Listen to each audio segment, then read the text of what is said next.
오늘은 부가가치세를 준비했고요. 지금 2023년 1월달은 부가세 신고의 달이죠. 그래서 부가세를 다시 한번 정리했고, 부가가치세는 사업자라면은 당연히 알아야 되는 세금이에요. 제가 오늘 제목을 사업자라면 꼭 알아야 할 이렇게 했잖아요. 무조건 알아야 됩니다. 이거를 뭐 부가세 신고 때문에도 알아야겠지만, 사실은 신고하는 거는 뭐 세무대리인한테 맡기면 알아서 해주니까 몰라도 돼요. 신고는 이제 맡기면 다 해주니까 신고하는 건 내가 몰라도 할 수 있는데, 그 부가세 신고를 세무대리인이 좀 잘 할 수 있게 하려면 내가 챙겨야 되는 것들도 있어서 부가세를 알아야 되기도 하고요. 근데 그런 이유보다, 그러니까 부가세 신고보다도 부가세를 알아야 되는 이유는 뭐냐면, 우리가 사업을 한다는 거는 거래의 연속이잖아요. 뭔가를 계속 팔고 뭔가를 계속 사고 이렇게 하는데, 거의 모든 거래에 부가세가 들어가거든요. 근데 또 예외가 있죠. 들어가는 거래가 있고 안 들어가는 거래가 있고. 그래서 이런 부가세가 어떻게 들어가야 되는지를 알아야 내 상품의 어떤 가격을 결정하고 마진을 계산하고 이런 게 되거든요. 근데 이 부가세 계산을 못 하셔가지고 장사를 다 하고 나서 손해보는 경우도 되게 많이 봤어요. 그래서 당연히 알아야 되고, 그리고 뭐 견적서를 주고 받는다던가 아니면 거래 명세서나 세금 계산서 같은 적격증빙을 주고 받을 때 거기에 이제 부가세를 적절하게 표시를 해줘야 되는데, 그리고 내가 받은 그 증빙의 명세서에 부가세가 어떻게 됐는지 확인을 해야 되는데, 그러면 부가세를 알아야 될 거 아니에요. 실례로 이제 저희 어머니도 음식점을 20년을 하셨는데도 20년이 넘었죠. 근데 아직도 뭐 이렇게 살 때 부가세 달라 그러는데 이걸 해야 되냐 말아야 되냐 아직도 저한테 물어보세요. 그러니까 이걸 부가세를 이해를 못하면 20년을 해도 몰라요. 그러니까 근데 오늘 제가 정리해 드리는 거, 제가 오늘 1시간 안에 정리를 다 해드릴 거거든요. 부가가치세의 그 필수 개념, 여러분 사업하실 때 알아야 되는 기본적인 개념부터 신고하는 방법까지 완전히 다 정리를 해드릴 건데, 아무리 바쁘고 중요한 게 많아도 1시간 정도는 공부할 수 있잖아. 그러니까 내가 부가가치세를 잘 모른다 그러면 오늘 영상은 꼭 보세요. 시작하기 전에 한번 말씀드리면, 제가 항상 말씀드리잖아요. 세금 같은 게 중요한 게 아니다. 일단 매출부터 만들어야 된다. 사업자 등록 하셨으면 일단 매출부터 만들어야 될 거 아니에요. 그러니까 영업하는 거, 제가 인터넷 마케팅해서 인터넷으로 영업하는 기술은 다 알려드리고 있으니까 요즘에 너무 좋은 기회가 많죠. 어쨌든 인터넷으로 하든 뭐가 됐든 매출을 늘리는데 우선순위를 두고 집중을 하셔야 되는데, 근데 그래도 이번에 지금 부가세 신고 기간이 됐으니까 이번 기회에 오늘 부가세를 조금 공부를 해보시면 좋을 것 같아요. 제가 부가세를 정말 쉽게 설명을 해드릴게요. 되게 쉬운 세금이에요, 부가세는. 그래서 정말 쉽게 설명을 해드릴 테니까, 나 부가세 잘 모르겠다 그러면 오늘 같이 좀 공부를 해보시고, 오늘 순서는 이렇게 준비를 했어요. 이렇게 첫 번째 부가세 신고 일정, 다 아시지만 조금 주의할 게 있거든요. 그래서 부가세 신고 일정을 한번 말씀드리고, 그 다음에 두 번째가 가장 중요한 내용이죠. 부가세의 어떤 필수 개념, 여러분 사업할 때 반드시 알아야 되는 개념들 두 번째 정리해드리고, 그 다음에 세 번째는 부가세 신고가 어떻게 되는지 제가 간단하게 보여드릴게요. 그 다음에 여러분 뭐 직접 신고하실 거면 어떻게 하면 되는지, 사업자 유형별로 좀 달라지는데 어떻게 하면 되는지 다 정리를 해놨으니까 그 방법을 안내해드리고 마지막에 Q&A 하겠습니다. 자, 먼저 부가세 신고 일정이 어떻게 되냐. 부가세 신고 일정은요, 일단 제가 사업자의 세무 일정 해가지고 이렇게 표로 정리해 놓은 게 있는데, 이 자세한 내용은 따로 보시고, 이 중에서 이 왼쪽에 이 노란색으로 표시한 게 부가세 일정이에요. 근데 부가세 일정은 지금 보시면 이렇게 사업자 유형에 따라서 달라요. 그죠? 사업자 유형에 따라서 다른데, 지금 1월이 보면 1월 달에는 모든 사업자, 모든 과세 사업자가 다 부가세 신고를 해야 돼요. 부가세 확정 신고를 해야 됩니다. 그래서 1월이 부가세 신고의 달이라고 아까 말씀드린 거고, 그래서 이제 지금 홈택스 들어가 보시면은 이렇게 메인 화면에 배너로 안내가 돼 있어요. 2022년 2기 확정 신고. 이게 부가세는 1기, 2기 뭐 이렇게 얘기하는데, 지금 작년 7월부터 12월 이 2기거든요. 22년 2기에 대한 확정 신고 기간이다. 그래서 신고 기간은 23년 1월 1일부터 1월 27일까지라고 돼 있는데, 사실 원래는 부가세 신고는 1월 25일까지인데 이번에 설 구정 연휴가 요 직전에 있어가지고 이제 며칠 연장을 해준 거고요. 그래서 이번에는 1월 27일까지 신고하고 납부까지 하셔야 됩니다.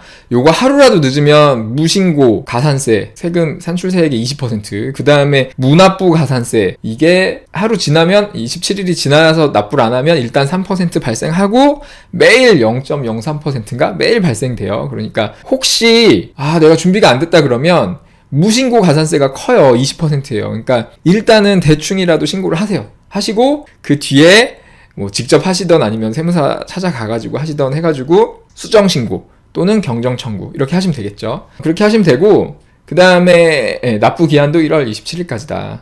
이렇게 하시면 되고요. 근데 여기 보시면 신고 기간이 1월 1일부터 1월 27일까지로 돼 있는데 엄밀히 말하면 1월 1일부터 신고하긴 좀 어려워요. 부지런하신 분들은 좀 미리미리 하실 텐데 나중에 종합소득세 신고는 5월 1일날 땡 하자마자 해도 괜찮거든요.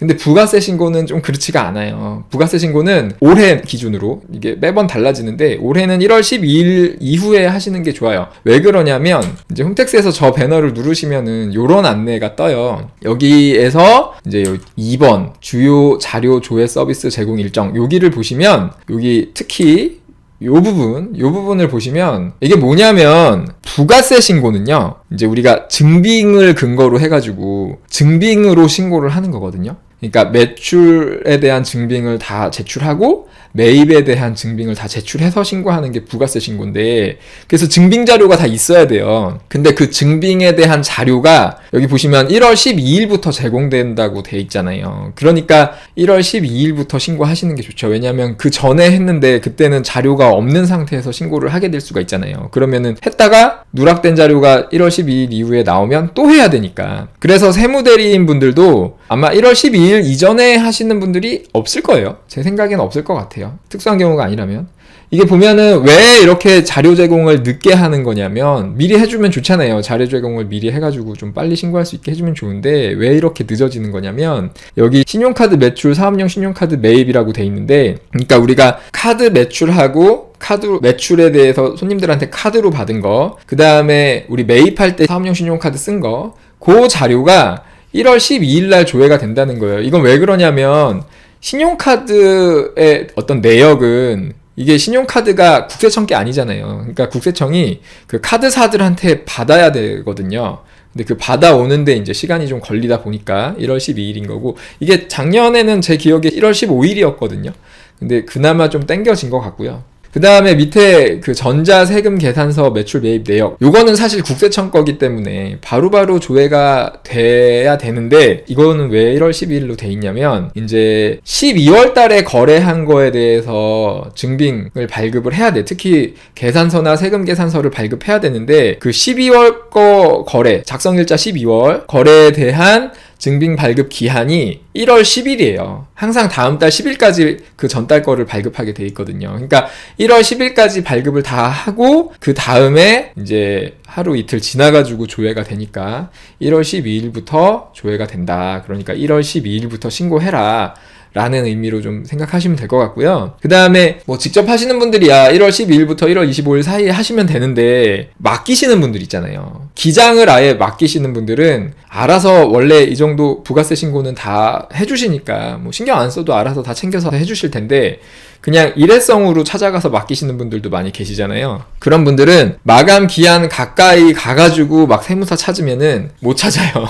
다 바빠가지고. 세무사님들도 그때 얼마나 바쁘겠어요. 1월 12일부터 1월 25일 사이 그 2주도 안 되는 시간에 이번에는 구정 연휴까지 있어가지고 그 사이에 맡은 것만 해도 되게 바빠서 새로 오시는 분들 찾아가시면은 바빠서 못 한다고 막 이런 경우 되게 많거든요. 그러니까 일회성으로 맡기실 분들은 좀 미리미리 알아보시고 가능하면 좀 1월 12일 날 맞춰서 이렇게 가시면 좋을 것 같아요. 그래서 부가세 신고는 이때 하시면 되고요. 그 다음에 오늘의 하이라이트 제일 중요한 내용 부가가치세 필수 개념 제가 오늘 요게 아마 한 30분 정도 걸릴 거예요. 2번이 근데 정말 중요한 내용이니까 부가세 잘 모르시는 분들은 요 2번만 보시면 됩니다. 오늘 다른 건 안 보셔도 돼요. 자, 부가세가 뭐냐 오늘 자세히 설명드릴 건데 그 전에 우리가 사업을 하면서 알아야 되는 세금이 부가세에만 있는 건 아니잖아요. 그래서 우리가 알아야 되는 세금이 어떤 게 있는지 한번 큰 그림을 먼저 보여드리고 그 중에서 부가세를 오늘 자세히 설명을 드릴게요. 자, 사업자가 알아야 되는 세금은요. 뭐가 있을까요? 자, 힌트를 드리면 4가지입니다. 4가지. 한번 떠올려보세요. 4가지 뭐 있는지. 여러분 다 아시나요? 4가지 뭐가 있는지. 힌트를 하나 더 드리면은요. 우리나라에는 세금이 총 25가지가 있는데 그 25가지를 다 가져오면은 요렇게 있습니다. 이렇게. 이게 총 25가지거든요. 국세 14가지, 지방세 11가지. 이렇게 25가지가 있는데 자, 사업자가 알아야 되는 세금은 뭐냐? 일단 요거 여기 보면은 소득세, 종합소득세 있죠. 그 다음에 부가가치세, 오늘의 주제. 요 두 가지는 반드시 알아야 됩니다. 그리고 이제 또 뭐가 있냐? 뭐가 있냐면요. 사실은 요렇게 돼요. 제가 아까 4가지라 그랬잖아요. 근데 이 왼쪽에 우리나라에 지금 세금 25가지라 그랬는데 이 중에서는 없어요. 이 2가지. 원천세랑 4대 보험이 없어요. 사실 이 2가지는 엄밀히 말하면 세금은 아니에요. 그러니까 없잖아요, 왼쪽에. 그러니까 원천세라는 거는 사실 우리가 세금을 징수하는 방식이죠. 원천 징수하는 세금을 그냥 그 원천 징수하는 그 방식을 원천세라고 우리가 하는 거고, 그 다음에 4대 보험도 이름 그대로 이건 세금이 아니죠. 세금이 아니고 보험이죠. 사회보험이에요. 근데 이 사회보험은 우리가 뭐 소득이 있으면 반드시 내야 되는, 뭐 소득이 있거나 건강보험은 이제 재산이나 뭐 다른 게 있으면 또 내야 되죠. 근데 아무튼 간에 소득이 있으면 항상 따라오는 마치 세금과 같은 그런 거기 때문에, 그리고 실제로 준조세라고도 해요, 4대 보험을. 그래서 이제 요 2가지를 사업자가 알아야 되는 세금에 넣었고, 특히 직원을 쓰시는 분들은 직원의 세금, 직원의 소득세죠. 직원의 소득세를 다 원천징수 해가지고 다 신고하고 납부를 해야 되기 때문에 직원을 쓰시는 분들이라면 당연히 원천세 알아야 되고요. 그 다음에 직원을 쓰시는 분들이라면 내 보험료도 내 보험료인데 이제 직원의 4대 보험까지 전부 다 내가 계산하고 원천징수하고 그 다음에 신고하고 납부까지 전부 다 해야 돼요. 나중에 정산까지 전부 다 해줘야 되기 때문에 알아야죠. 이거는 맡기면 돼요. 사실 세금 문제는 다 맡기면 알아서 해주시는데 맡기는 것만으로 해결이 안 돼요. 왜냐면 계산도 해야 되고 징수도 내가 직접 해야 되고 이렇게 해야 되기 때문에 맡겨서 해결이 잘 안 됩니다. 그래서 사업자가 알아야 되고요. 그리고 종합소득세, 부가가치세는 이 2가지 원천세를 이해하기 위해서 당연히 알아야 되고, 그리고 세무대리인한테 맡길 때도 최소한의 어떤 커뮤니케이션을 하기 위해서라도 알아야 되는 세금이에요. 그래서 이 4가지는 꼭 알아두시고요. 오늘은 제가 부가가치세만 설명을 드릴 건데 나머지 3가지는 제가 따로 정리를 해놨거든요. 이렇게 세금의 정석 이렇게 해가지고 정리를 해놓은 게 있으니까 유튜브에 세금의 정석 이렇게 검색하시면 이제 이게 나올 거예요. 거기에 이 4가지 세금을 다 정리를 해놨으니까 2시간 좀 안 되는 분량이니까요.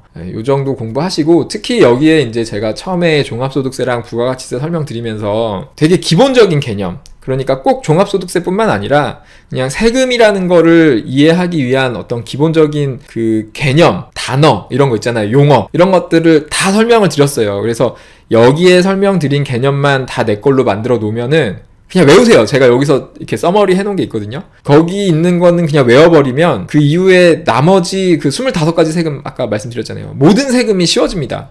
그냥 기본적인 언어가 내 거가 되면은 그 다음 거를 이해하는 건 되게 쉬워지거든요. 그러니까 뭐 세금 되게 어렵다고 하시는데 기초가 없는 상태에서 자꾸 막 이것 보고 저것 보고 하니까 어려운 거예요. 기초만 딱 만들어 놓으면 세금 되게 어렵지 않아요. 그러니까 우리가 사업하는 데 필요한 세금 정도는 어렵지 않으니까요. 하여튼 요거는 꼭 보시고요. 오늘은 부가가치세를 설명드릴게요. 부가가치세는 아까도 말씀드렸지만 정말 쉬운 세금이에요. 원래는. 왜 그런가 하면 부가세가 왜 쉬운 세금이냐면, 자 보세요. 제가 지금부터 한 5분 정도 설명을 드릴 건데 얼마나 쉬운지 한번 보세요. 자, 부가가치세는요, 이름이 의미가 있는데 부가가치에 대한 세금인데 그 부가가치에 대한 세금이라는 식으로 이제 접근해서 설명을 하면은 어려워. 뭔가 어려워. 그래서 그렇게 설명하는 것보다 사실은 부가가치세는 소비세거든요. 소비세라는 거는 아까 소득과세가 있고 재산과세가 있고 소비과세가 있고 3가지로 나뉘어지는데, 소득과세는 돈을 버는 거에 대해서 내는 세금인 거고, 재산과세는 내가 갖고 있는 재산에 대해서 내는 거죠. 소비과세는 내가 돈을 쓰는 거에 대해서 내는 거예요. 그 대표적인 게 부가가치세가 있는 거고, 그 다음에 뭐 주세, 술값에 다 세금이 있는 거죠. 그 다음에 교통, 에너지, 환경세 이런 거 많이 들어보셨죠? 뭐 기름값에도 이런 게 있는 거고, 그 다음에 개별 소비세 이런 거, 뭐 고가 제품들에 막 이런 게 있죠. 자동차에도 있고, 그 다음에 관세도 있고, 교육세도 있고, 뭐 농어촌 특별세 뭐 이런 게 있습니다. 그래서 부가가치세는 소비세다. 소비세라는 거는 우리가 소비를 할 때마다 세금을 내는 거야. 왜 내는지 모르겠는데 세금이 필요하니까 내는 거고, 이게 뭐 우리나라에만 있는 거면은 뭐 불만을 좀 얘기하겠는데 다 있어요. 예, 다른 나라도 다 있는 거라서, 예, 국가를 운영하려면 세금이 필요한 거니까 소비하는 사람들이 세금 좀 더 내라 이렇게 이해하시면 될 것 같고요. 그러면 이제 얼마를 내는 거냐, 소비세인데 돈을 쓸 때마다 내는 건데 얼마를 내냐, 그게 세율이죠. 세율은 되게 쉬워요. 10%입니다. 10%. 내가 쓰는 돈의 10%를 세금으로 내는 거예요. 단일 세율이라고 해놨는데, 이게 이제 단일 세율이 있고 누진 세율이 있고 막 이렇게 되는데, 누진 세율이면 좀 복잡한데 단일 세율은 쉽죠. 항상 10%니까. 그래서 부가세는 쉽다는 게 그런 이유도 있는 거고요. 부가세라는 거는 우리가 돈을 쓸 때마다 10%씩 내는 게 부가세예요. 여기까지 어려운 거 하나도 없죠? 이제 거의 다 됐어요. 부가세는 이게 끝이에요. 그러니까 예를 들면 내가 식당에 가가지고 밥을 사 먹었어. 근데 음식 가격이 11,000원이에요. 11,000원을 냈어. 그러면은 내가 낸 돈은 이제 11,000원인데 사실은 음식값은 10,000원인 거예요. 10,000원이고 거기에 부가세 10%가 붙어가지고 내가 1,000원을 소비세로 낸 거예요. 그래서 내가 11,000원을 낸 거고, 그런 겁니다. 어려운 거 하나도 없죠? 그래서 우리는 뭔가 소비를 할 때마다 내가 소비하는 금액의 10%를 세금으로 내고 있는 거예요. 근데 이 부가세에 이제 되게 중요한 특징이 하나 있어요. 지금 말씀드렸는데, 이게 뭐냐면 간접세라고 하는데, 이게 왜 간접세라고 하면은 이 납세 의무자, 그러니까 소비세잖아. 그럼 소비하는 사람이 납세 의무자거든요. 근데 이 납세 의무자가, 소비자가 직접 부가세를 국세청에다가 내질 않잖아요. 그 부가세를 내가 식당에서 밥을 먹으면 부가세를 국세청에 내는 게 아니고 식당 사장님한테 낸단 말이에요. 그러면은 식당 사장님이 손님한테 그 부가세를 받아가지고 갖고 있다가 그거를 모아서 이제 국세청에 내는 거예요. 이게 이제 세금을 받아서 내는 사람을 이제 조세 의무자라고 하더라고요. 그래서 납세 의무자하고 조세 의무자가 이제 같으면 뭐 그건 직접세라고 하죠. 뭐 소득세 같은 거는 직접세인데, 내 세금을 내가 신고해서 내가 내니까. 근데 이렇게 내가 내야 되는 세금을 식당 사장님이 내주는, 납세 의무자와 조세 의무자가 다른 이런 세금을 이제 간접세라고 하는 거예요. 그래서 우리가 소비자의 입장에서는 부가세 같은 거 알 필요가 없어요. 그냥 달라는 대로 주면 알아서 다 내가 내야 되는 세금을 여기 식당 사장님이나 뭐 이런 사업하시는 분들이 다 알아서 내주니까. 근데 문제는 우리는 일반 소비자가 아니고 지금 사업자잖아. 그러니까 나는 조세 의무자예요. 소비자들이 내야 되는 세금을 내가 받아가지고 이 소비자들의 세금을 내가 내야 돼. 그렇기 때문에 우리는 부가세를 알아야 돼. 그리고 이걸 소비자가 알아서 내는 게 아니고 내가 소비자한테 받아야 돼. 이거를 징수해야 되는 의무가 있는 거예요. 소비자가 10,000원짜리 밥을 사 먹을 때는 1,000원이라는 부가세, 소비세를 내가 받아야 되는, 징수해야 되는 의무가 있는 거예요, 사업자가. 그래서 사업자는 부가세를 알아야죠. 그렇게 되는 거고요. 자, 이게 전부입니다.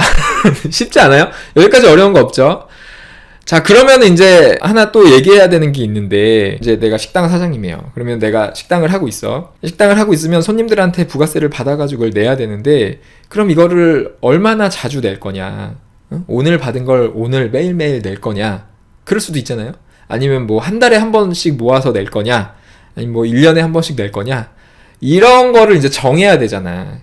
그런 거, 그러니까 이 세금을 내는 어떤 그 기간을 우리가 과세 기간이라고 하거든요. 그래서 부가가치세 과세 기간이 얼마냐. 이게 짧을수록 좀 부담이죠. 이거 자꾸 내야 되니까. 길수록 조금 부담이 덜한 거고. 근데 이 부가가치세 과세 기간은 이제 정해져 있죠. 정해져 있는데 그게 6개월입니다. 6개월이에요. 그래서 1월부터 6월달까지 받은 것들을 다 모아가지고 7월달에 신고하고, 얼마 받았습니다 하고 신고하고 납부를 하는 거예요. 7월 25일까지. 그 다음에 7월부터 12월까지 받은 부가세를 다 합쳐가지고 이제 1월 25일까지 신고하고 납부하는 거예요. 이게 부가세 신고 기간이 되는 거죠. 자, 여기까지도 어려운 거 없죠? 그래서 부가세 과세 기간은 6개월이고 부가세 신고 일정이 이렇게 되는 거다.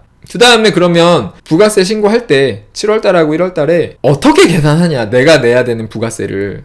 이것도 되게 쉬워요. 내가 내야 되는 부가세를, 매출에 대한 부가세잖아요. 내가 내야 되는 거, 내가 판 거에 대해서 내는 거니까 그걸 매출세액이라고 그러거든요.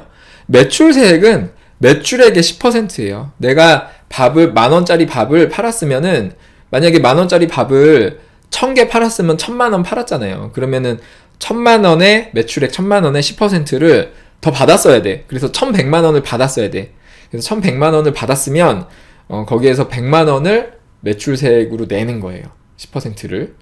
되게 쉽죠? 이게 부가세 신고입니다. 되게 쉽죠? 근데 이렇게 음식점을 하기 위해서는 내가 그냥 아무것도 없는 상태에서 만들어서 파는 게 아니고 뭔가를 막 또 재료 같은 걸 사와야 되잖아. 식당을 운영하려면은 뭐 그릇도 사와야 되고 임대료도 내야 되고 막 여러 가지 비용이 발생하잖아요. 그래서 매입할 때도 우리가 뭐 그릇 사고 뭐 임대료 내고 막 이럴 때도 여기에 다 부가세가 붙는단 말이에요. 10%씩 내고 있잖아요. 그래서 이때 내가 부가세를 내요. 매입할 때 내는 거야. 오늘 제가 뭐 이런 뭐 10,000원짜리 컵을 사왔으면 11,000원을 주는 거죠. 뭐 10% 부가세를 내는 거니까.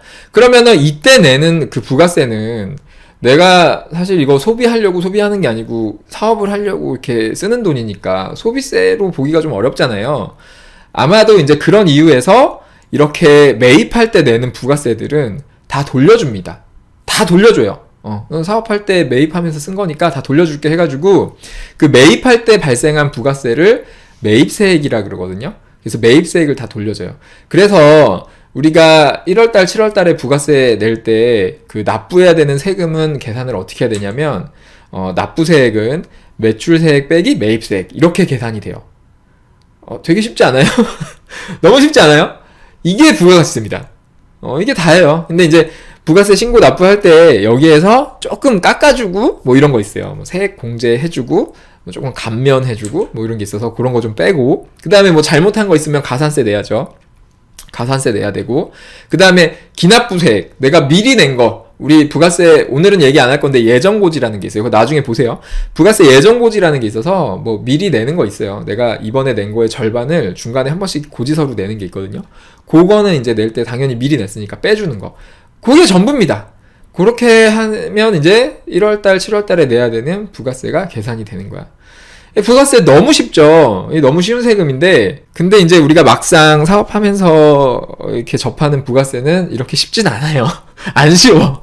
왜 안 쉽냐면 예외가 있어서 그래요. 예외가 좀 몇 가지 있습니다. 크게 두 가지 이유 때문에 예외가 있는데 첫 번째는 소비세잖아요. 근데 모든 소비에 대해서 이 부가세를 과세를 하면 국민들이 부담이 되잖아. 예를 들면 우리가 꼭 사는데 필요한 어떤 뭐 먹는 거 그리고 뭐 병원비, 그 애들 교육비 이런 거는 살면서 꼭 필요한 건데 누구나 이런 거에 대해서 전부 다 소비세를 과세하면 좀 부담되니까 이런 거는 좀 예외를 두는 거야. 부가세 없이.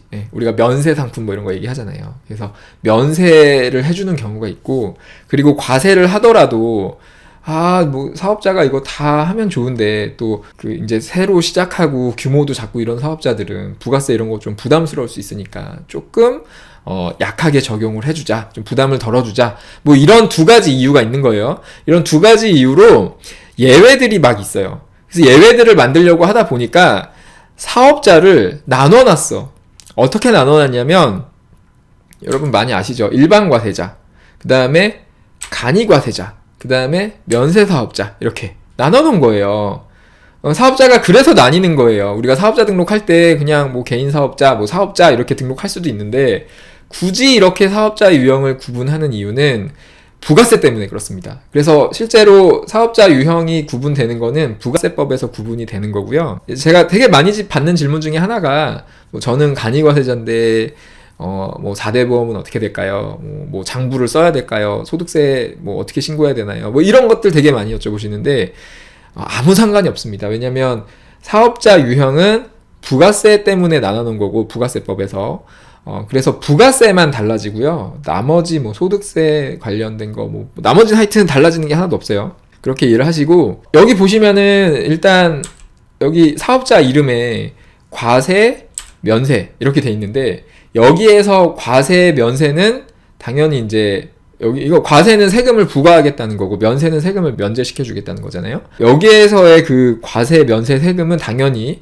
부가가치세고요. 그럼 왜 어떤 사업자는 부가가치세를 면세를 해주고 어떤 사업자는 과세를 하냐? 그 이유는 아까도 설명드렸듯이 이제 기본적인 어떤 필요한 어떤 그 상품들, 서비스들에 대해서는 이제 부가세를 면세를 해주자. 뭐 이런 거고, 그 내용은 부가세법에 보면은 자세하게 나와 있습니다. 부가세법 26조를 보면은 여기 다음 각 후의 재화 또는 용역의 공급에 대하여는 부가가치세를 면제한다 라고 돼 있죠. 밑에 보면은 가공되지 아니한 식료품, 뭐 농산물, 축산물, 수산물, 인산물 이런 것들, 가공되지 않은 게 되게 중요한 건데, 예를 들면 축산물 중에서 우유가 있잖아요. 그래서 슈퍼 가셔가지고 여러분 우유 하나 사가지고 영수증을 보시면은 흰 우유를 사면은 부가세가 없어요, 거기에. 근데 딸기 우유나 초코우유 같은 거, 바나나 우유 같은 거 사시면은 항상 부가세가 10%가 붙거든요. 그러니까 가공되지 않은 게 되게 중요한 거고, 그 다음에 뭐 수돗물, 연탄, 뭐 의료, 교육, 뭐 그 다음에 도서, 우표, 금융 뭐 이런 것들은 면세다. 그래서 이런 상품들을 취급하는 사업자들을 면세 사업자로 구분을 해놓는 거예요. 구분을 해놓는 거고, 그 다음에 과세사업자는 지금 일반과세자, 간이과세자 이렇게 나눴는데, 이렇게 나눠놓은 이유는 아까 말씀드렸듯이 좀 영세한 사업자들은 간이과세자라고 좀 구분을 해가지고 부가세 부담을 좀 줄여주자, 세금 부담을 좀 줄여주자, 이런 취지로 이제 만들어 놓은 거죠. 근데 제도의 취지는 너무 좋은데 좀 아쉬운 점이 많죠. 왜냐면 간이과세자로 하면, 이런 취지로 만든 거니까 간이과세자를 하면 무조건 좀 유리해야 되는데 그렇지가 않아. 간이과세자로 하면은 오히려 더 불리한 경우도 종종 있어요. 그래서 사업자 등록하실 때 좀 고려해야 될 부분들이 있습니다. 근데 그런 것들을 정확하게 판단하기 위해서는 부가가치세에 대한 정확한 이해가 필요하겠죠. 그래서 오늘 이 내용이 중요하다고 계속 말씀드리는 거고요. 사업자 유형이 원래는 이렇게 세 가지였거든요. 그러니까 개인 사업자 유형이에요. 우리나라에는 이제 뭐 개인이 있고 법인이 있어서 개인 사업자는 이렇게 세 가지 사업자를 낼 수 있고, 법인 사업자는 간이과세자 같은 게 없으니까 그냥 법인 사업자가 있고 면세 법인 사업자 이렇게 두 가지가 있어서 원래는 총 5가지 유형의 사업자가 있는 거였는데, 근데 개인 사업자 유형 세 가지가 바뀌었어요. 이제 2021년 7월 달에 법이 바뀌어가지고 간이과세자가 하나 더 늘었습니다. 사업자 유형이 하나 더 생겨났어요. 그래서 지금은 간이과세자가 한 가지가 아니고요, 2가지예요.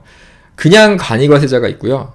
그리고 간이과세자인데 가로 열고 세금계산서 발급사업자라는 사업자 유형을 하나 더 만들었는데, 이거 정말 개인적으로 너무 아쉽게 생각하는 부분인데, 안 그래도 이 복잡한 법을 좀 더 최대한 단순하게 만들어야 될 법을 정말 제가 보기엔 아무 이유 없이 이렇게 복잡하게 만들어놔가지고 이건 좀 다시 바꿨으면 좋겠는데, 아무튼 지금 그래서 사업자 유형이 이렇게 늘어났어요. 그래서 내가 무슨 사업자인지 좀 확인해보고 싶으시면은 사업자 등록증을 보시면 이 위에 사업자 등록증 밑에 방금 말씀드린 그 원래 5가지 사업자 유형이 여기 다 있죠. 일반과세자, 간이과세자, 부가가치세 면세사업자, 법인사업자, 면세법인사업자, 이렇게 돼 있는 거예요. 근데 하나가 늘었죠. 이제는 이렇게 나올 수도 있습니다. 간이과세자인데 빼기 세금계산서 발급사업자, 이렇게. 그래서 이렇게 지금은 공식적으로 6가지 종류의 사업자 유형이 있는 거고요. 그리고 뭐 여기에 이제 사업자 등록을 하지는 않았지만 또 프리랜서라고 하는 3.3% 인적 영역 사업자도 엄연한 사업자죠. 근데 이 중에서 이제 부가세 신고를 해야 되는 사업자는 일반과세자, 그 다음에 간이과세자, 그리고 법인사업자. 그죠? 면세 법인 사업자 말고 법인 사업자. 근데 간이과세자가 2개다. 그래서 이 4가지 유형, 그러니까 일반과세자, 간이과세자, 간이과세자인데 세금계산서 발급 사업자, 그 다음에 법인 사업자, 이렇게 4가지 유형의 사업자는 부가세 신고, 1월달에 부가세 신고 다 하셔야 돼요. 자, 그래서 부가세가 원래 간단한 건데 이렇게 예외가 있잖아요. 그래서 예외가 있어서 이거를 또 정리를 해야죠. 그래서 간이과세자는 어떻게 되는지를 말씀드리면 이제 부가세가 다 되는 거고요. 근데 원래는 이제 2021년 7월 전에는 제가 이제 간이과세자까지만 딱 말씀드리면 되는 거였는데, 이제는 간이과세자가 2개니까 2개가 다른 사업자거든요. 그래서 2개를 다 말씀드려야 돼. 그래서 좀 많이 복잡해졌다. 그래서 먼저 간이과세자를 설명드리고, 그 다음에 세금계산서 발급 의무 간이과세자는 어떤 건지 그 다음에 또 한번 설명드릴게요. 자, 간이과세자는 일단 좀 영세한 사업자한테 특혜를 주는 거라고 말씀드렸으니까 그 기준이 있어요. 기준은 어떻게 되냐? 기준은 연매출 4,800만원 미만으로 돼 있습니다. 근데 이게 연매출 4,800만원 미만인데, 이거는 사업기간이 12개월일 때 4,800만원인 거고, 만약에 사업기간이 12개월이 아니고 좀 짧을 때는 그 사업 기간에 비례해서 이제 계산을 해야 되니까 그렇게 해야 되거든요. 그래서 정확하게는 월 평균 매출로 해야 돼요. 월 평균 매출이 4,800을 12로 나누면 400만 원이거든요. 그래서 12개월이면 400 곱하기 12 하면 4,800이니까 4,800만 원인 거고, 만약에 뭐 휴업을 했거나 아니면 사업자 등록을 11월에 했으면 11월, 12월 이렇게 2달만 사업을 한 거니까 2달만 간이가세자로 사업했을 때는 400만 원 곱하기 2달을 하면은 800만 원이잖아요. 그래서 800만 원이 넘어가면은 간이가세자가 안 돼요. 자격이 없어지는 거예요. 800만 원 미만이어야 간이가세자 자격이 있는 거예요. 그래서 기준은 월 평균 400만 원이다 이고요. 여기에서 이제 제가 연매출 괄호 열고 공급 대가라고 썼는데, 공급 대가의 개념을 모르시는 분들은 외우셔야 됩니다. 공급 대가가 뭔지. 이거 모르면 안 돼요. 공급 대가는 요거예요. 공급 가액 플러스 부가세고요. 이게 뭐냐면, 아까 제가 음식점 얘기를 했는데, 식당에서 11,000원을 냈다는 거는 이제 10,000원짜리 음식에 10% 그 부가세 1,000원을 내가지고 11,000원을 낸 거라 그랬잖아요. 그래서 그 음식 가격은 원래 10,000원이고 부가세가 1,000원이고, 그래서 내가 내는 돈이 11,000원이다 이렇게 말씀드렸죠. 그래서 여기에서 이 공급 가액이 음식 가격인 거예요. 상품 가격. 그죠? 그래서 이 공급 가액의 10%가 부가세가 되는 거고, 이 두 가지를 합친 게 공급 대가인 겁니다. 그래서 식당에서 11,000원을 냈으면 공급 대가가 11,000원인 거고, 그 음식 가격, 그러니까 공급 가액은 10,000원인 거고, 부가세는 1,000원인 거죠. 근데 이게 어려운 개념이 아닌데 헷갈려요. 공급 대가랑 공급 가액이랑 이게 비슷해가지고 헷갈리는데, 여기 있는 이 대자가 이제 큰 대자는 아니지만 큰 대자라고 그냥 생각을 하면은 이게 더 큰 거니까, 더한 거니까 좀 쉽죠? 그래서 요렇게 그냥 기억을 하시면 되고요. 요거는 알아야 됩니다. 우리가 증빙 발급할 때도, 뭐 부가세 신고할 때도 항상, 뭐 견적서 쓸 때도 항상 공급 가액 부가세 뭐 이런 용어가 나오는 거니까 알아두시고요. 그래서 이제 간이가세자의 기준을 따질 때는 공급 대가를 기준으로 하는 거니까 부가세가 포함된 금액을 기준으로 해서 따지는 거예요. 이렇게 하는 거고, 그러면 이제 간이가세자의 세율은 어떻게 되냐? 이 세율이 이제 좀 달라요. 아까 부가가치세 세율은 10%라 그랬잖아요. 근데 간이가세자는 그걸 좀 약하게 적용해 주는 거고, 그래서 어떻게 해주냐면, 원래 10%인데, 그죠? 거기에다가 업종별 부가가치율이라는 게 있어요. 업종별 부가가치율. 요거를 곱하는 건데, 업종별 부가가치율이 이제 15%에서 40%예요. 업종에 따라서 달라져요. 참고로 요것도 2021년 7월 달에 부가세법 바뀌면서 안 좋아졌어요. 그러니까 되게 이상해졌어요. 간이가세자법이. 간이가세자에 대한 부가세법이 이상해졌는데, 원래는 5에서 업종별 부가가치율이 5에서 30%였거든요. 이렇게 예를 들면 음식점은 10%였죠. 그래서 10%에 10%를 곱하면 1%가 되니까 음식점은 이제 1%였는데 요게 바뀌었습니다. 이렇게. 그래서 업종에 따라서 15에서 40%로 바뀌어가지고 음식점 같은 경우는 1.5%, 15%로 늘어났죠. 늘어났고, 그래서 요 15%에서 40%를 곱하면 이게 이제 1.5에서 4%가 되는 거예요. 그래가지고 음식점의 경우는 이제 부가세율이 1.5%다. 뭐 이렇게 얘기할 수도 있는 거죠. 엄밀히 말하면 부가세율은 10%인 거고, 거기 업종별 부가가치율이 곱해져서 간이가세자의 부가세율이 1.5에서 4%처럼 되는 거예요. 그렇게 되는 거고, 세율이 다르고요. 그 다음에 아까 과세기간이 6개월이라 그랬는데, 과세기간이 좀 더 완화가 됩니다. 그래서 과세기간이 길수록 좋은 거겠죠? 그래서 간이가세자의 과세기간은 1년이에요. 그래서 부가세 신고를 일반 과세자는 1년에 2번씩 해야 되는데, 간이가세자는 1년에 한 번만 하면 됩니다. 1월에서 12월이 과세기간이고, 1월에서 12월 사이에 그 거래에 대해서, 부가세에 대해서 1월 25일까지 신고하고 납부하면 되는 거예요. 그렇게 하면 되고, 그러면 이제 부가세 신고할 때 그 세금 계산을 어떻게 하냐?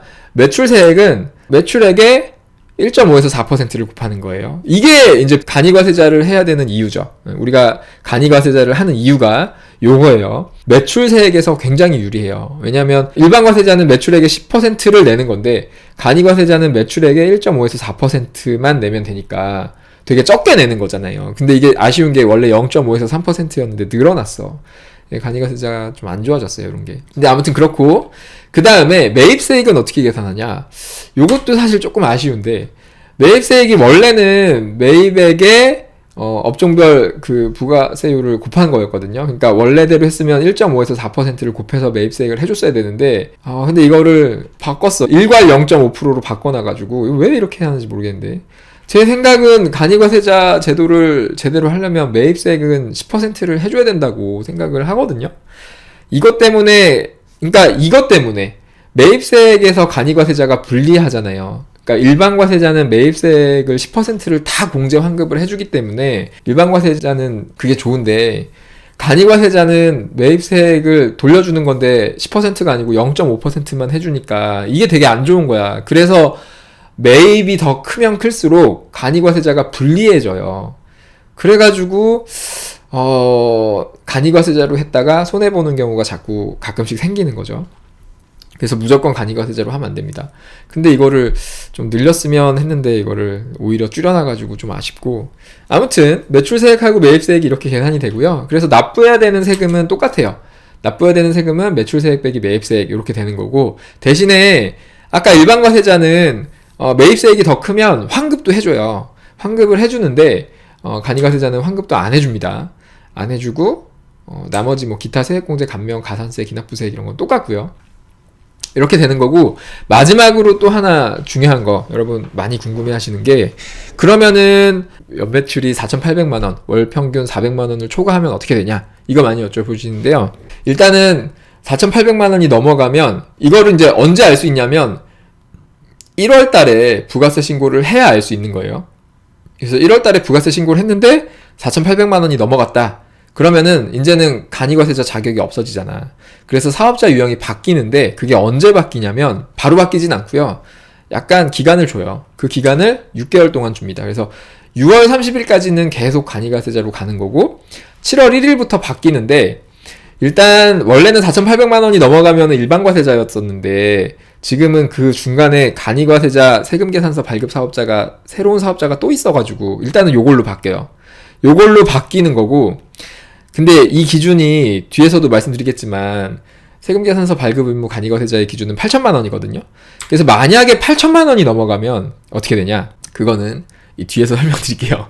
8,000만원이 넘어가면 7월 1일부터 일반과세자로 바뀌어요. 일반과세자로 바뀌고 7월 25일까지 부가세 신고를 해야 됩니다. 간이과세자로 해야 되고, 근데 만약에 4,800만원이 넘었는데 8,000만원은 안 넘었다 그러면 부가세 신고는 안 해요. 간이과세자니까 그냥 1월 달에 하면 되는 거고, 대신에 7월 1일부터 자동으로 간이과세자로 바뀝니다.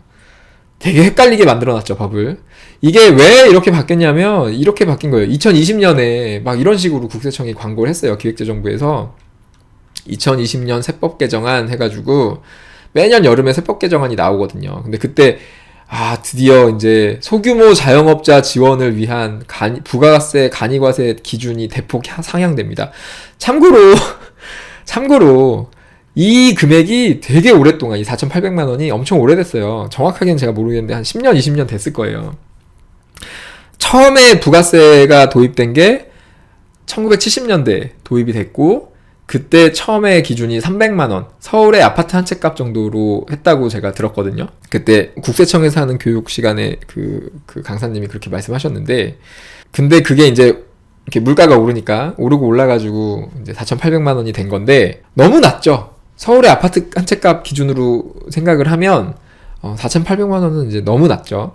그리고 참고로 이제 외국에도 부가세 제도가 있어가지고 간이과세 제도 같은 게 다 있는데, 뭐 일본이나 독일 같은 데 보면은 뭐 3억, 7억, 뭐 다 억 단위예요. 억 단위인데 우리나라는 4,800만 원이었으니까 당연히 높여야 되는 건데, 근데 이거를 4,800에서 8,000이면은 뭐 많이 높여주는 거긴 한데, 아쉽죠? 근데 그 아쉬운 것도 이상해. 그냥 높였으면 됐을 것 같은데 이상하게 높인 게 아니야. 사업자 유형을 하나 더 만들어 놨어요. 이상해요. 기존의 간이과세자는 4,800만 원으로 그대로 있는 거고, 4,800에서 8,000만 원 사이에 새로운 사업자 유형을 만들면서 그 사업자의 이름을 간이과세자인데 가로 열고 세금계산서 발급 의무 간이과세자 이래갖고 뭔가 막 설명하기도 되게 어렵게 만들어 놨어요. 그래서 나온 게 요겁니다. 간이과세자, 세금계산서 발급사업자, 세금계산서 발급 의무 간이과세자라고도 하고요. 그러면 요거는 어떻게 되냐? 간이과세자, 세금계산서 발급사업자의 기준은요, 연매출 8,000만 원입니다. 8천만 원이고 엄밀히 말하면 이것도 월 평균 매출로 해가지고 이걸 12로 나누면 666.666 이렇게 나가거든요. 그래서 667만 원이 기준인 거고요. 공급 대가는 공급 가입 플러스 부가세. 이거 외우세요. 그 다음에 세율은 똑같아요. 10%에다가 업종별 부가가치를 곱하면 1.5에서 4% 나오는 거고, 과세 기간이 조금 다른데, 과세 기간이 원래 간이거세자는 1년이잖아요. 근데 얘도 1년인데, 대신에 1월에서 6월 사이에 세금 계산서를 발급을 한 경우에는 7월 달에, 7월 25일까지 1월에서 6월 거에 대한 예정 신고를 해야 됩니다. 그러니까 일반 과세자는 확정 신고를 하는 건데, 사실 뭐 차이가 없어요. 별 차이 없습니다. 부가세 신고 2번 하는 거는 뭐 똑같아. 예정 신고라고 해서 더 쉬운 것도 아니고. 그래서 부가세 신고를 2번 할 수 있다. 그 다음에 매출세액은 어떻게 되냐? 똑같습니다. 매출액의 1.5에서 4%. 그 다음에 매입세액도 똑같습니다. 매입액의 0.5%. 그 다음에 납부해야 되는 세금은 그래서 매출세액에서 매입세액 빼는 거고, 환급 안 해주고 다 똑같아요. 그 다음에 뭐 기타 세액공제 감면 뭐 등등등 있고요. 그 다음에 이제 중요한 거. 그러면 연매출이 8천만 원이 넘었다. 월평균 667만 원이 넘었다. 그럼 어떻게 되냐? 그러면은 이거는 이제 1월 달에 신고했을 때 8천만 원 넘은 걸로 신고했으면은 6월 달까지는 계속 간이과세자로 하고 7월 1일부터 일반과세자로 자동으로 바뀌고요. 그 다음에 1월부터 6월까지의 그 간이과세자로서의 사업한 내역을 7월 25일까지 부가세 신고를 해야 돼요.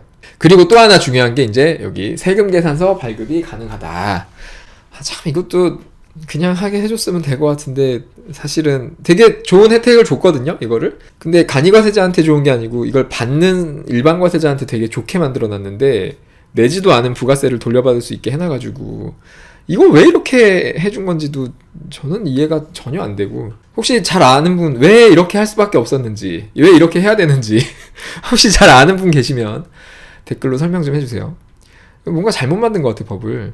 아무튼 간에 그래서 부가가치세는 끝입니다. 요게 다고요.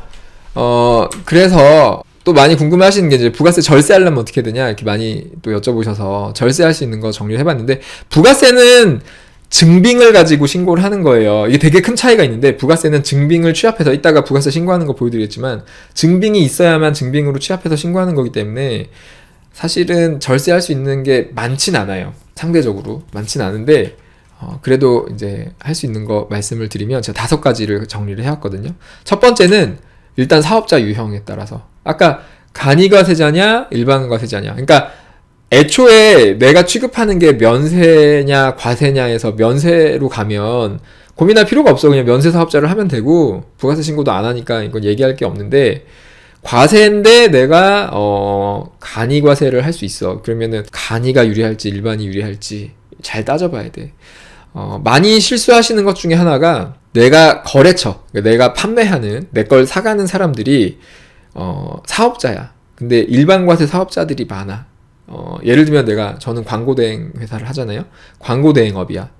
식당 전문이야. 식당, 미용실 뭐 이런 데 전문이야. 아니면 뭐 변호사 뭐 이런 데 전문이야. 그러면은 변호사 이런 거는 무조건 일반과세자거든요. 일반과세를 상대로 내가 영업을 하는 거면 나는 무조건 일반과세자가 유리합니다. 내가 간이과세자로 하면 손해예요, 이거는.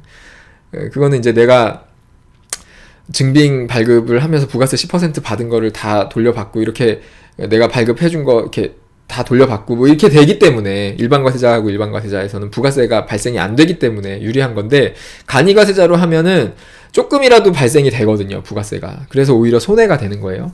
그래서 그런 경우가 있고, 그리고 이제 매출보다 매입이 더 크면 클수록 간이가 불리해져요. 그래서 이게 영업을 하고 나야 알 수 있는 거라서 모르겠지만, 어쨌든 매출이 더 크다, 내가 계속 당분간은 적자가 날 것 같다, 그러면 일반과세자가 더 유리할 거고, 그 다음에 간이과세자가 유리해서 간이과세자로 할 때는 연초에 할수록 유리합니다. 그러니까 막 12월 달에 사업자 등록해가지고 12월 30일 다 돼가지고 사업자 등록해서, 예를 들어서 12월 달에 한 달 영업했는데 12월 매출이 667만 원이 넘었어.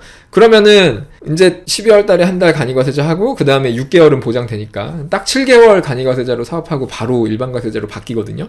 근데 한 달만 있다가 사업자 등록을 하면, 그러니까 1월 달에 사업자 등록을 하면 1월 달에 매출이 뭐 1억이 나오던 10억이 나오던 100억이 나오던 간에 일단 내년 6월까지, 그러니까 최소한 18개월 동안은 간이과세자로 사업을 할 수 있는 거예요. 그러니까 간이과세자로 할 거면 이왕이면 연초에 하는 게 유리하다. 그래서 연말에 막 사업자 등록하실 때는 이런 부분도 조금 생각하셔야겠죠. 아니면 연말에 사업자 등록을 하셨으면 일단 뭐 가게 문을 좀 닫아서라도 매출을 조금 400만원 또는 667만원 400만원은 조절할 필요 없고 667만원 밑으로 좀 맞춰놓으면 좋겠죠. 그렇게 해가지고 간이과세자를 최대 18개월까지 할 수 있다. 그 차이. 그러니까 6개월과 18개월 차이니까 엄청 크죠. 그래서 이렇게 사업자 유형에 따라서 이제 절세할 수 있는 게 제일 크고, 그 다음에 요게 중요해요. 부가세는 이제 증빙으로 신고하는 건데, 부가세는 매출세액에서 매입세액을 빼는 거잖아. 그러니까 매입세액이 클수록 부가세를 적게 내는 거거든요. 근데 매입세액은 내가 쓴 부가세, 내가 낸 부가세를 다 돌려받는 건데, 이걸 돌려받으려면 무조건 적격증빙이 있어야 돼.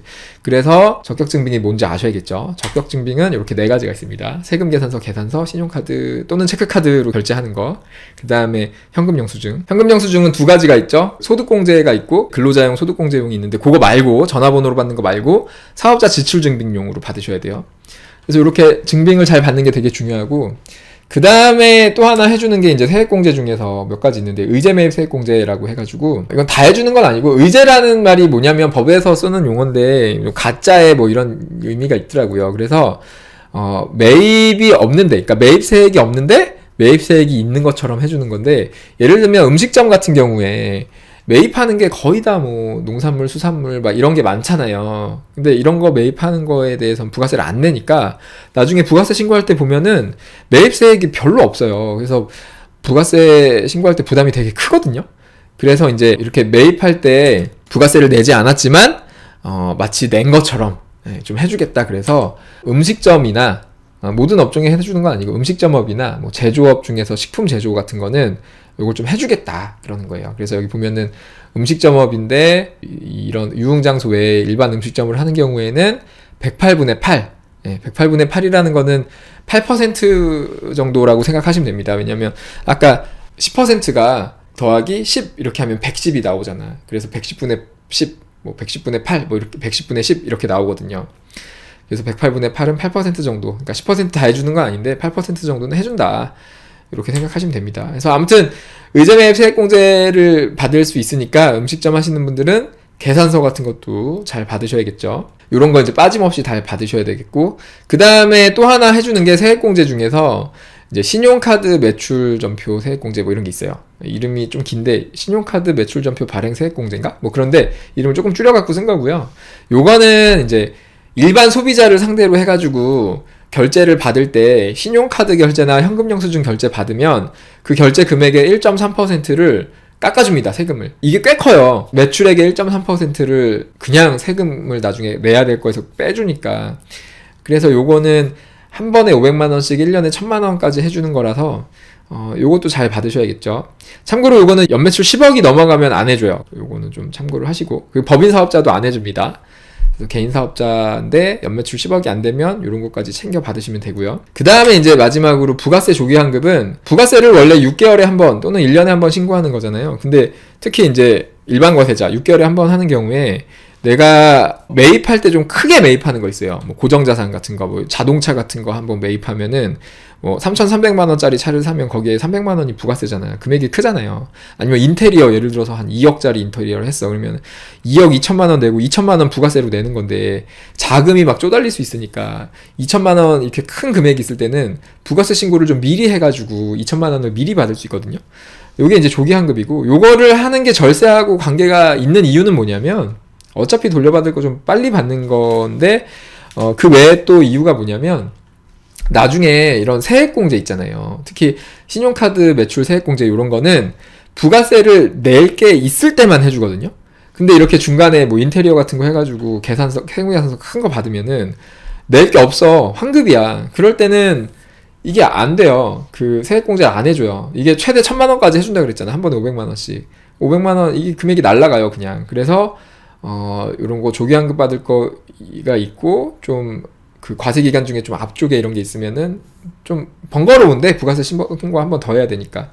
근데 세무대리인 있는 분들은 부탁하면은 다 해주시니까, 조기환급 한번 해가지고 미리 받으면 조금이라도 더, 요런 거, 몇백만원 될 수 있어요. 몇백만원 더 받을 수 있으니까, 절세 될 수 있죠. 그래서 부가세는 이게 다인 것 같아. 이거 말고 뭐 또 절세할 수 있는 게 있나요? 그래서 요 정도 그냥 알아두시면 되고요. 그래서 부가가치세 지금 정리를 했는데, 자, 부가세 지금 말씀드린 거 한번 싹 정리할게요. 요거 보시고 잘 모르는 거 있으면 다시 한번 보세요. 자, 부가가치세는 먼저, 자, 소비세예요. 소비세 뭔지 이제 아시겠죠? 그 다음에 세율은 10% 단위 세율이고요. 참고로 이제 간이과세자는 1.5에서 4%가 된다. 왜 그런지 다 설명드렸죠. 그 다음에 부가세는 간접세다. 그 다음에 부가세 때문에 이제 사업자 유형이 나뉘는 건데, 사업자 유형은 이렇게 4가지. 원래 3가지였는데 이제 세금 계산서 발급 의무 간이과세자가 생겨가지고 4가지가 있다는 거. 그 사업자 유형에 따라서 과세 기간이 이렇게 달라진다는 거. 원래 6개월에 한 번씩인데 간이과세자는 1년이고 면세 사업자는 부가세 신고 안 하니까 없는 거고. 그 다음에 간이과세자의 기준은 연매출 4,800만 원 또는 8,000만 원. 유형이 2가지다. 정확하게는 월평균 매출로 400만 원 또는 667만 원이고요. 그 다음에 요 개념 무조건 외우셔야 돼요. 공급 대가는 공급가액 플러스 부가세. 요거 외우시고, 그 다음에 일반과세자의 부가세 계산은 매출세액은 매출액 곱하기 10%, 매입세액은 매입액 곱하기 10%. 그래서 납부해야 되는 세금은 매출세액에서 매입세액을 빼고 거기에서 기타 등등 이렇게 하면 된다. 그 다음에 간이과세자는 매출세액이 매출액의 1.5에서 4%고 매입세액이 매입액의 0.5%다. 예. 그리고 납부세액은 같은 방식으로 하면 되고요. 그 다음에 부가세 절세할 수 있는 방법은 5가지 있다 그랬죠. 첫 번째는 사업자 유형을 어떻게 하느냐. 이게 되게 중요하고. 그 다음에 적격증빙 수취하는 게 제일 중요합니다. 이거 잘 받는 게 제일 중요하고요. 그 다음에 의제 매입 세액공제. 4번째는 신용카드 매출전표 발행 세액공제. 그 다음에 5번째 조기환급. 여기까지, 예, 요렇게 5가지예요. 요 정도만 알면 됩니다. 부가세는 요 정도만 알면 되고, 요거 잘 모르시면 앞부분 다시 보시면 되겠죠. 자, 여기까지 됐고요. 이 뒤에는 금방 해요. 한 5분, 10분이면 다 할 거예요. 빨리 할게요. 자, 먼저 부가세 신고에 대해서 말씀드릴 건데, 맡기시는 분들도 요 3번까지는 보시면 좋을 것 같아요. 3번까지는 보시고, 직접 하실 분들은 이제 4번 보시면 되고, 왜냐면 이제 맡기시더라도 이게 어떻게 돌아가는지 알면 좀 잘 맡길 수 있으니까요. 자, 부가세 신고 방법은 크게 2가지로 할 수 있거든요. 종이신고서, 예전엔 다 종이신고서로 했겠죠. 근데 요즘에는 전자신고가 있어요. 전자신고는 이제 홈택스로 하는 거예요. 자, 그래서 먼저 이 2가지가 똑같은 건데, 이 2가지가 어떤 건지 좀 같이 보여드릴게요. 근데 먼저 서면신고를 보면은, 서면신고는 이제 종이로 신고하는 거고, 이제 종이신고인데 사실은 일반과세자하고 간이과세자가 달라요. 양식이 다른데 오늘은 일반과세자 양식만 보여드릴게요. 그래서 부가가치세 신고서 양식을 보시면 이렇게 생겼습니다. 이렇게 4장으로 돼 있고요. 4장인데 이 2번째, 4번째는 설명서예요. 그래서 사실은 2장짜리인 거죠. 2장을 작성해서 제출하면 되는 거고, 요거를 좀 자세히 보면은 첫 번째 장을 이렇게 보면은 이렇게 생겼고요. 요거 작성하는 방법은 맨 위에다가 뭐 여러 가지가 있는데, 여기서 이제 우리가 확정 신고만 하죠. 일반과세자들은 확정 신고만 하니까 확정에다가 체크하고, 그 다음에 밑에 내려와서 이 부분에다가 사업장 정보를 쓰면 됩니다. 이름, 뭐 사업자 번호, 주소 등등등 이런 거 쓰면 되고요. 여기까지는 뭐 중요한 게 없고, 그 다음에 중요한 게 요 밑에 신고 내용에서도 요 부분이 제일 중요해요. 요거를 이제 나눠서 보면은 이 윗부분이 과세표준 및 매출세액이라고 돼 있죠. 매출세액을 구하는 거예요, 여기서. 그리고 참고로 과세표준이라는 거는 어떤 세금을 과세하는 기준 금액을 얘기하는 건데, 부가세의 과세표준은 매출세액을 과세표준이라고 해요. 매출세액은 아까 설명드렸죠? 매출세액은 매출액의 10%. 근데 이제 여기 보면은 증빙별로 이제 이걸 쓰게 돼 있는 거고, 좀 이따 자세하게 보고요. 밑에 보면은 이제 매입세액이 있고요. 그래서 매출세액을 구하고 매입세액을 구하고, 그 다음에 밑에다가 납부세액은 매출세액에서 매입세액을 빼면 되는 거예요. 간단하죠? 그래서 이 매출세액을 먼저 보면은, 매출세액은 이제 매출이 우리가 뭐 과세 매출이 있을 수 있고, 뭐 밑에 이제 뭐 영세가 있고 뭐 있는데, 영세는 이제 부가세가 0% 뭐 이렇게, 특히 수출하는 거 이런 거는 세금이 없으니까 그런 거 있으면 이제 쓰는 건데, 일반 개인 사업자들은 뭐 거의 해당이 없죠. 그래서 여기 과세 부분이 되게 중요하고, 여기 쓸 때 어떻게 쓰냐면, 그러니까 내 매출액을 여기다 쓰는 거예요. 매출액이 얼마인지 쭉 쓰는데, 증빙, 부가세 신고 증빙으로 한다 그랬잖아요. 증빙별로 쓰는 거예요. 내가 세금 계산서 발급한 거, 손님들한테 물건 팔고 돈 받아가지고 영수증을 써준 거, 세금 계산서로 써준 게 얼마인지 여기다 쓰는 거예요. 여기 금액은 공급 가액을 쓰는 겁니다. 공급 가액을 쓰고 옆에다가 10%를 부가세로 쓰고, 그 다음에 2번째는 매입자 발행 세금 계산서인데 요거는 넘어갈게요. 이게 요거는 이제 내가 발급을 안 했는데 매입한 사람이 발급을 해버릴 수 있거든요. 세금 계산서를 나한테 받은 것처럼. 그게 있으면 여기다 쓰는 건데 이건 잘 없는 경우라서 넘어가고, 여기는 이제 신용카드나 현금 영수증으로 결제 받은 거. 이게 되게 많죠. 저희도 이제 식당을 하고 있는데 식당 같은 경우는 손님들한테 세금 계산서 발급할 일은 없고 전부 다 신용카드 결제 아니면 현금 영수증이니까 여기다가 쓰는 거예요. 여기다가 쓰는데 여기에 쓰는 자세한 내용은 요 뒷페이지에 있어요. 그 세 번째 페이지에 아까 자세한 내용 쓰는 게 있고요. 그 다음에 요 밑에 보면은 기타 해가지고 정규 영수증 외 매출분이라고 돼 있는데 이건 뭐냐면 아무것도 발급 안 한 거. 그러니까 현금 받은 거. 현금이나 계좌이체로 받고 아무것도 안 해준 거. 현금 영수증도 안 해주고 아무것도 안 해준 거. 그런 거를 여기다가 쓰라는 거야. 그러니까 이 위에 것들은 사실 국세청이 다 알거든요. 너 얼마 벌었구나 이렇게 아는데 이 기타는 국세청이 모르잖아요. 증빙 발급을 안 했으니까. 근데 자진 납세하라는 거죠. 여기다 그러니까 현금 매출도 여기다가 그대로 쓰는 거예요. 그래서 내가 손님한테 1,100만 원 받았으면은 회액에다가 100만 원 써가지고 100만 원 내야 되는 거예요. 이렇게 되는 거고요. 영세율은 이제 뭐 수출하시는 분들이 많이 쓰게 될 거고, 뭐 예정 신고한 경우에 누락한 거나 대손세액 같은 거 있으면 쓰는 데 있는 건 넘어가고, 그래서 여기다가 합계액을 쭉 쓰면은 그게 매출세액이 되는 거죠. 그래서 그게 이렇게 매출세액이 되는 거고요. 매입세액도 똑같은 식으로 하는 거예요. 내가 매입할 때 쓴 돈을 매입할 때 증빙 받은 걸로 쓰는 건데, 이제 세금 계산서 받은 게 있으면 여기다가 쓰고요. 그 다음에 뭐 예정 신고할 때 누락한 거 있으면 여기다 쓰고, 그 다음에 내가 매입자인데 세금 계산서 못 받아서 내가 발행하는 게 있으면 여기다 쓰는데 이런 거 잘 없고, 그 다음에 그 밖에 공제 매입인데 여기는 이제 내가 신용카드로 매입한 거, 현금 영수증 지출 증빙으로 매입한 거 등등등.